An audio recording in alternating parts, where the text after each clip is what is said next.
Ravite Wellness Center, one-stop permanent solution for chronic diseases with integrated treatment. Recent టైమ్స్లో నార్మల్గా ఎలా trending topic మీద మాట్లాడుతున్నాను కాబట్టి ఆ, శివాజీ గారు నువ్వు అడగ కాదు ఆ. అంటే నేను చెప్పు చాలా వీడియోస్ చూసాను. కలమండి. నార్మల్గా కొన్ని వీడియోస్ మీరు రియాక్ట్ అవుతూ ఉంటారు శివాజీ గారి మీద. ఆయన అన్న మాటల్లోనే, ఎందుకంటే ఇలాంటి మాటలు కానీ ఇలాంటి సిచ్యువేషన్స్ కానీ ఎక్కువ విన్నది జబర్దస్త్లో, ఆ డైలాగులు, ఆ మాటలు, ఇలాంటివన్నీ. ఇప్పుడు శివాజీ గారు అన్న దాంట్లో తప్పు అనిపించిందా లేకపోతే ఏంటి? అది చూసి ఆ మాటలను కొరబోయి నేను అసలు ఇప్పుడు ఏం చెప్పాలో ఏమో. నువ్వు వచ్చినప్పుడు మా అమ్మాయి చెప్పింది, ఇట్లా పడితే అట్లా మాట్లాడకండి, కింద మళ్ళీ అన్ని అందరూ ఎట్లా పెడతారు, వచ్చే అవకాశాలు రావు, జాగ్రత్తని పంపించి ఏం చెప్పాలి నాకు అర్థం కావట్లేదు. నేనైతే ఒకటే తెలుసుకున్నా, శివాజీ అన్న దాదాపు ఎప్పుడు కూడా చాలా డీసెంట్గా ఉంటాడు. అన్నతో కూడా మేము సినిమాలు చేసాం, అన్న హీరో చేసినప్పుడు మేము ఫ్రెండ్స్ క్యారెక్టర్లు చేసాం. అన్న చాలా డిసిప్లిన్గా చాలా డీసెంట్గా ఉంటాడు. మొన్న కూడా చెప్పింది ఏంటంటే, అంటే ఒక మాట, ఏ సామాన్లు అనే మాట అన్ని కామెడీ ఫన్నీ చెప్దాం అనుకున్నారు, కానీ అంత వైరల్ అయితే పాపం ఆయన కూడా అనుకుని ఉండాడు. అది ఒకటి రెండు పదాలు తప్ప మిగతా అంతా కూడా అమ్మ జాగ్రత్త అన్నాడు. అంతకుముందు రోజే హీరోయిన్ అంతా తొక్కేసి అంతా చేశారు కదా, హీరోయిన్లు మీరు ఎట్లా బయటకు వెళ్ళేటప్పుడు జాగ్రత్త అనే పదం వాడాడు. అది మొత్తం వైరల్ అయిపోయి మొత్తం ఎక్కడ చూసినా కూడా వైరల్ అయిపోయింది. కాకపోతే నేను అనేది ఒకటే, ఆయన చెప్పిన దాంట్లో తప్పు లేదు. అంటే తప్పు లేదు మీన్స్ జాగ్రత్త ఉండండి అని చెప్పాడు. ఆ పదాలు ఒకటి రెండు. ఇప్పుడు మీ సామాన్లు అనే పదం తప్పు అంటే అందరూ అనేది ఏంటంటే, ఇప్పుడు సామాన్లు ఆంటీ బాగుంది సామాన్లు అనేది మొత్తం వైరల్ చేసి ప్రతి ఒక్కళ్ళు అందరు చాలా మంది చేశారు. అది ప్రత్యేకంగా బూతు మాట, అంటే బూత్ అనుకుంటే బూతు. మొన్న షాపు పోయి అనకూడదు కానీ అమ్మ సామాన్లు కట్టమ్మ అంటే నేను ఏ తప్పు మాట్లాడినా నాకే అనిపించింది. ఇక కిరాణా కొట్టు నాకు అనిపించింది, నేను తప్పు మాట్లాడినా మళ్ళీ అంటే అప్పటివరకు సామాన్లు మనం ఏమంటే షాప్కి సామాన్లు కట్టంటాం, అట్లాంటిది అప్పటివరకు అనిపించలే. ఈ సామాన్లు కట్టమ్మా అన్న తర్వాత నాకు డౌట్, ఏమో తప్పు ఏమైనా అనుకుంటారా ఏందా అనిపించింది. అంత వాడే ఇప్పుడు అట్లా అయిపోయింది. ఏందో నాకు అర్థం కాలేదు. కానీ నేను చెప్పేది, అన్నం సపోర్ట్ చేయటం కాదు, ఇటు ఎవరిని సపోర్ట్ చేయడం కాదు. అట్లా అనసూయత మేము జబర్దస్త్ చేసాము, ఇటు చేసాము. కాబట్టి నేను ఒకటే చెప్పింది అంటే, అన్న జాగ్రత్త అని చెప్పింది ఏంటంటే, నిజంగా అన్న మీరు చెప్పింది వర్డ్స్ ఏమో కానీ మిగతా మీ మైండ్లో ఉన్నది మాత్రం జాగ్రత్త అని చెప్పింది. సూపర్. లేడీస్ అందరూ చెప్పిండు. ఎందుకంటే అది ఇవాళ రేపు రేడియేషన్ వల్ల అవుతుందో లేకపోతే తినే పదార్థాల వల్ల అవుతుందో ఏమవుతుందో తెలియదు, కానీ కొందరు లంగాలు చిన్న చిన్న అమ్మాయిల మీద మరి అగాత్యాయం చేయట్లేదా? అవునా కదా? ఏమ్మా అసలు అర్థం కాని విషయం ఏంటంటే, ముసళ్ళ మీద అనవసరంగా చేంజ్ చేస్తున్నారు. అంటే అన్న చెప్పిన నేను కూడా చెప్పేది ఏంటంటే, కొంతమంది తల్లిదండ్రులకి చేతులెత్తి మొక్కేది ఏంటంటే, పిల్లలు బయటికి పోయినప్పుడు కనీసం ప్లీజ్ మీరు దయచేసి వేరే ఉద్దేశం అనకండి, డ్రెస్సులు పాపం ఇక్కడ వరకు వేసి పంపిస్తున్నారు అన్న ప్లీజ్. ఎందుకంటే అమ్మ షాప్కి వెళ్ళి రాపో అని పంపిస్తున్నారు, తర్వాత బయటికి వెళ్ళి పంపిస్తున్నారు. ఫుల్ డ్రెస్ వేసి ఇక్కడ వరకు వేసి పంపిస్తే ఎవడు ఏ లంగా ఏ వెధవ ఎట్లుంటాడో తెలియదు మనకి. వాడు తాగేసి ఇట్లా పోతుంటే అని ఉండొచ్చు కదా, వాడికి అనవసరంగా ఒక ఆలోచన రేకెత్తించినట్టే కదా. మీరు నమ్మరు, నా బిడ్డ ఎప్పుడైనా ఇక్కడ దాకా వేస్తా అంటే నేను సీరియస్గా నేను చెప్పేస్తా, వద్దు నువ్వేమని అనుకో, వద్దు ఇక్కడ దాకా వేయొద్దు అంటే. పాపం ఇక్కడ కొంచెం కూడా ఎందుకు ఎదుటోళ్ళు పాపం మనం మంచుకున్నా కూడా ఎదుటోడు ఎట్లుంటారో తెలియదు. మనం డ్రైవింగ్ చేస్తున్న ఎదుటోడు గుద్దేస్తే దయచేసి అన్న చెప్పింది అయితే నాకైతే తప్పు అనిపించలేదు. అది మరి కింద కామెంట్లు నేను అనేది ఒకటే, పిల్లల్ని మాత్రం దయచేసి పెంచే విధానం కానీ ఎవరికి మీ తెలియదని కాదు, నేను క్లాస్ పీకటం కాదు, మళ్ళీ ఏమనుకోవద్దు. బయటికి పంపించేటప్పుడు నేను చూస్తున్నాను, ఇక ఇక్కడ దాకా పంపిస్తున్నారు. ఒకతే పాపం ఏదో షాప్కి వస్తుంది నైట్ వెళ్ళేటప్పుడు ఎట్లుంటుందని ఒక్కసారి ఆలోచించండి. మీరు ఎవరు ఎట్లుంటాడో తెలియదు కదా. బయట చూస్తున్నాను, టీవీ పెడితే ఎక్కడ చూస్తే పలానా అవుతుందని చూస్తున్నాం కదా. అట్లాంటప్పుడు నేనేమన్నా అంటే, వద్దు, నేను దయచేసి అదేదో ఫుల్ డ్రెస్ వేసి పంపించాను కదా బయటికి, ఎవరు ఎట్లుంటాడో తెలియదు కదా. అనసూయ గారి రియాక్షన్స్ కరెక్టా? కరెక్ట్. అంటే ఆ అమ్మాయి పాయింట్ ఆఫ్ వ్యూ తన పాయింట్ ఆఫ్ వ్యూ తను చెప్పుకుంది, అందరి గురించి చెప్పలేదు. తను ఏం చెప్పింది, తన గురించి తను చెప్పుకుందేమో పాపం. ఏం మీరు రియాక్ట్ కావద్దని తను చెప్పి, మామూలుగా నేను ఓవరాల్ చెప్పిందంటే చిన్నపిల్లల్ని కూడా బయట పంపించేటప్పుడు పాపం పిల్లలు మనం ఏమనుకుంటాము, మనకు అసలు ఆ ఉద్దేశం చిన్న పాప కదన్నా ఎత్తుకుంటాం. ఈ మధ్య భయం అయిందంటే చిన్నపిల్లల్ని ఎత్తుకుంటే భయం అవుతుంది. అవతల నుంచి ఎలా చూస్తారో భయం అవుతుంది. అసలు ఆ పిల్లలు మనం ఏమనుకుంటే చిన్నపిల్లలు మన ఈవెంట్కి వెళ్తాం, చిన్నపిల్లలు వచ్చేసి ఇక్కడ కూర్చుంటారు, మంచిగా ఎత్తుకుంటే మన ప్రేమతో ఉంటాం. ఎవరు ఎట్లా చేస్తే భయం అవుతుంది కదా.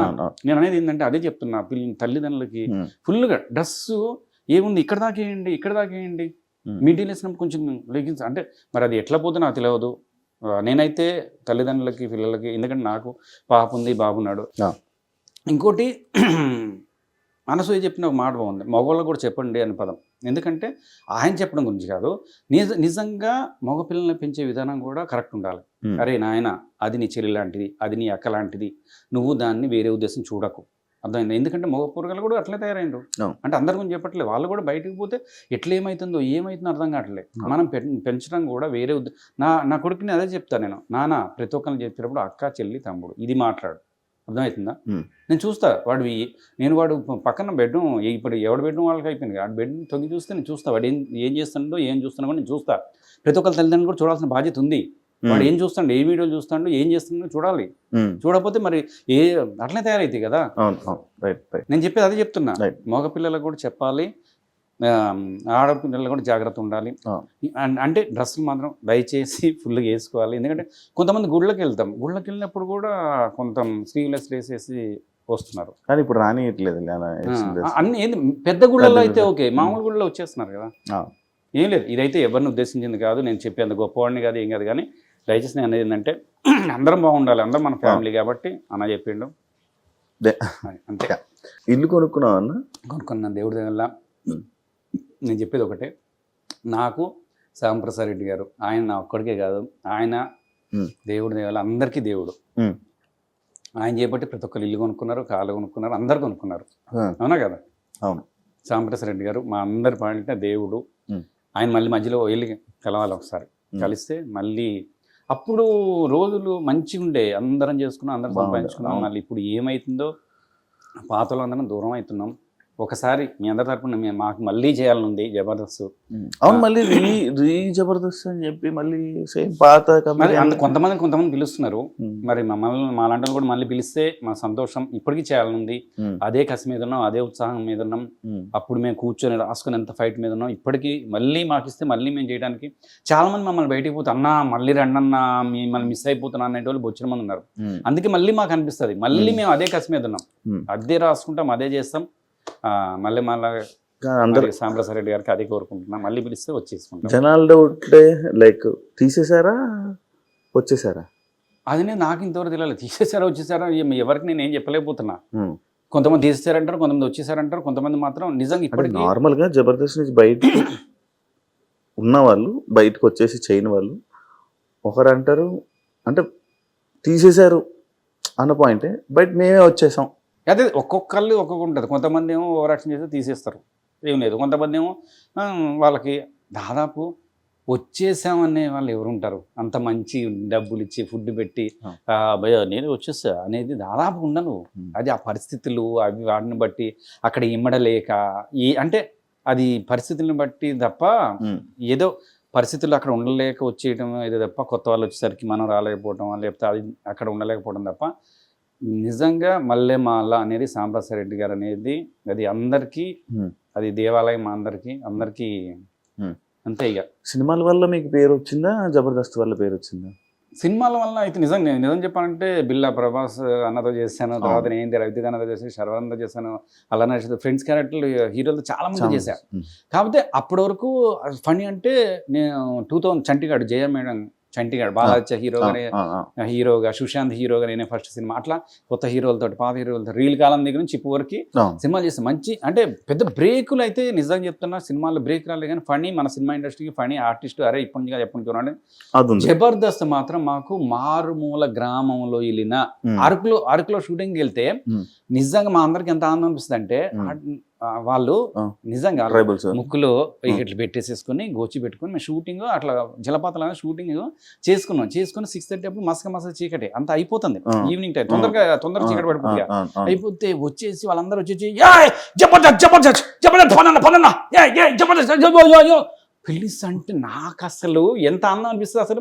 మారుమూల గ్రామంలో కూడా మనం వెళ్ళిపోయినామంటే ఇప్పుడు నా కారులో వెళ్తుంటే మొత్తం దింపపోయినా కూడా చీకట్లో ఉన్నా కూడా ఇట్లా అన్న ఇటువైపు రూట్ ఎటు సాగర్ నుంచి ఒకసారి షూటింగ్ చేసి వస్తుంటే రూట్ తెలియక అయితే అసలు అప్పుడు 7:30 ఎప్పుడు ఆ టైంలో కూడా వాళ్ళ వాయిస్ని ఈ వాయిస్ తోటి గుర్తుపట్టి పాపం వాళ్ళు వచ్చేసేసి రూట్ చూపించి అంత నిజంగా అది మాత్రం చెప్తున్నా కదా, ఎన్ని జన్మల పుణ్యమో ఎన్ని జన్మల అదృష్టమో కళాకారుడు పుట్టడం, అందులో జబర్దస్త్ ఆర్టిస్ట్ పుట్టడం. నేను మానేసి 7 years అయింది, అయినా కూడా అదే రెస్పాన్స్ బయటికి వెళ్ళాం. ఆ పేరు చెప్పుకొని చాలా మంది కళాకారు నిజంగా చెప్తున్నా జబర్దస్త్ పేరు చెప్పుకొని చాలా మంది కళాకారులు ఈవెంట్ చేసి బతికేస్తున్నాం బయట. ఇప్పుడు ఎక్కువ ఈవెంట్లు వస్తున్నాయి, ఈవెంట్ పర్లేదు. అది కానీ జబర్దస్త్ ఉంటే ఒక రేటు, ఒక రేటు కాదు. ఎవరైనా సరే జబర్దస్త్ కానీ సినిమా కానీ ఫామ్ లో ఉంటే ఆ లెక్క వేరు, ఆ రేట్లే వేరు. నేను చెప్తాను కదా, ఇప్పుడు సుమన్ శెట్టి ఇప్పుడు ఫామ్ లో మళ్ళీ అడిగితే ఎట్లుంటది, అది ఉంటది, ఎంత అడిగితే అంత అయ్యాల్సిందే అంతే. అట్లనే మనకు కూడా దేవుడి దగ్గర ఒక చిట్టు పడితే ఇప్పుడు ఏంటంటే మన అవసరం కాబట్టి నెల అయితే ఖర్చులు కనపడుతుంటే అవి ఉంటాయి కదా, అన్న ఎంత ఉందన్న పా అంటాం. ఆ సక్సెస్ అయితే అది వేరు ఉంటుంది కదా, అట్లా అది లెక్క వేరు. ఎంత ఉంటాయి అన్న నార్మల్గా మీ ఖర్చులకి, మంత్కి ఎంత కావాలి? ఖర్చులా చాలా ఉంటాయి, పిల్లల ఫీజులు ఉంటాయి, అంటే లెక్కలు చెప్పుకుంటూ పోతే ఇంత అంటే మనకి ఎంతైనా పోతూనే ఉంటాయి. మన అదృష్టం ఏంటంటే నేను బిల్డప్ అయితే ఓవర్ యాక్షన్ చేసి బిల్డప్గా పెద్ద ఆడి కారు బెంజిల్ కారు నేను కొన్నాను, చిన్నగా i10 కారు, చిన్న ఇల్లు. నేను ఎక్కువ వర్క్ లేకపోతే ఏం చేస్తా అంటే దగ్గర అంటే హెల్మెట్ పెట్టేసుకొని రమ్మని వెళ్ళిపోతా, మాస్క్ పెట్టేసుకొని దగ్గర వెళ్ళిపోతా. కొంచెం దూరం అయితే కార్లో వెళ్ళిపోతా. ఎందుకంటే ఇండస్ట్రీలో ఎప్పుడు సక్సెస్ ఉంటుందో తెలియదు, ఎప్పుడు ఉండదో తెలియదు. అందుకని నేను చాలా జాగ్రత్తగా ఇక్కడ తెలుసుకోవాల్సింది ఒకటి జాగ్రత్త పెట్టుకొని ఒళ్ళు దగ్గర పెట్టుకొని చాలా జాగ్రత్త ఉంటేనే ఇక్కడ ఉండగలం. ఇప్పటి వరకు నిజంగా 2000 ఇప్పుడు 25 years 2025 అయిపోయింది. ఇప్పటి వరకు ప్రేక్షకులు ఎక్కడికి వెళ్ళినా కూడా అట్లనే నాకు ఎంకరేజ్ చేస్తున్నారు. ఇప్పటికి కూడా అన్న ఫడన్న సూపర్ అంటున్నారు. నిజంగా హ్యాపీ అనిపిస్తుంది అంతే.